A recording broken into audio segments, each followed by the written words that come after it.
In the quest for diversity, equity, and inclusion, organizations often encounter hidden obstacles.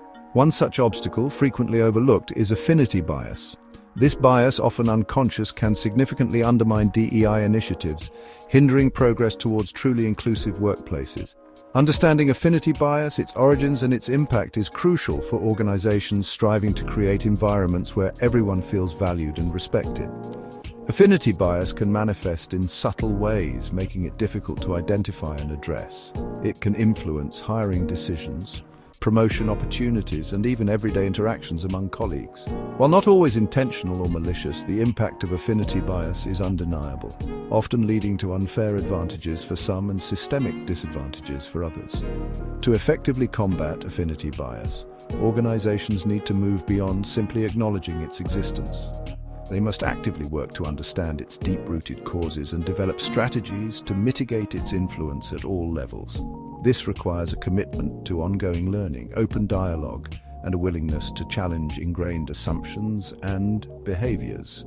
By shining a light on affinity bias and equipping individuals with the tools to recognize and address it, organizations can create more equitable and inclusive workplaces. This, in turn, fosters a culture where diversity is not just a box to be checked, but a source of strength, innovation, and collective growth. And affinity bias is the natural human tendency to gravitate towards people who are similar to us. This similarity can manifest in shared backgrounds, experiences, or interests. While it might seem harmless, it can impact diversity and inclusion in the workplace. Our brains seek familiarity, and similarity signals comfort. This connection can lead to a subconscious preference for those like us. This preference can affect decisions about hiring, promotions, or resources. It can perpetuate inequalities within organizations. Leaders surrounding themselves with similar people create cycles of disproportionate opportunities. This limits diversity and stifles innovation and creativity. Recognizing affinity bias is about cultivating self-awareness. By acknowledging our biases, we can create more equitable systems and opportunities for everyone.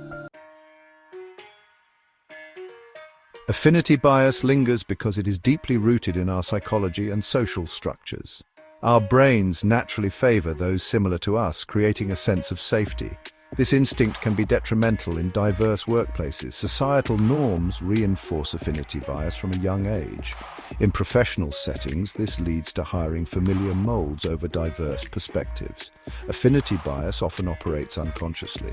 Without awareness, biases perpetuate inequities. Addressing it requires awareness, self-reflection, and systemic changes. Organizations must foster a culture of continuous learning. By understanding and counteracting affinity bias, organizations can achieve true diversity, equity, and inclusion. This journey requires patience and commitment, but the rewards are a more innovative and thriving workplace. So what happens when affinity bias is left unchecked? Well, it can lead to a lack of diversity, which stifles innovation and creativity. Teams may become homogeneous, and decision-making can suffer as a result. Ultimately, this can affect the overall performance and success of an organization. It's crucial to recognize and address this bias to foster a more inclusive and effective workplace. Now, let's talk about cultivating inclusive organizations. It starts with awareness and education. By training employees to recognize their own biases, organizations can create a more inclusive environment. Encouraging diverse perspectives and promoting equitable opportunities are essential steps. Leadership must also commit to these values, ensuring that inclusivity is woven into the fabric of the company culture.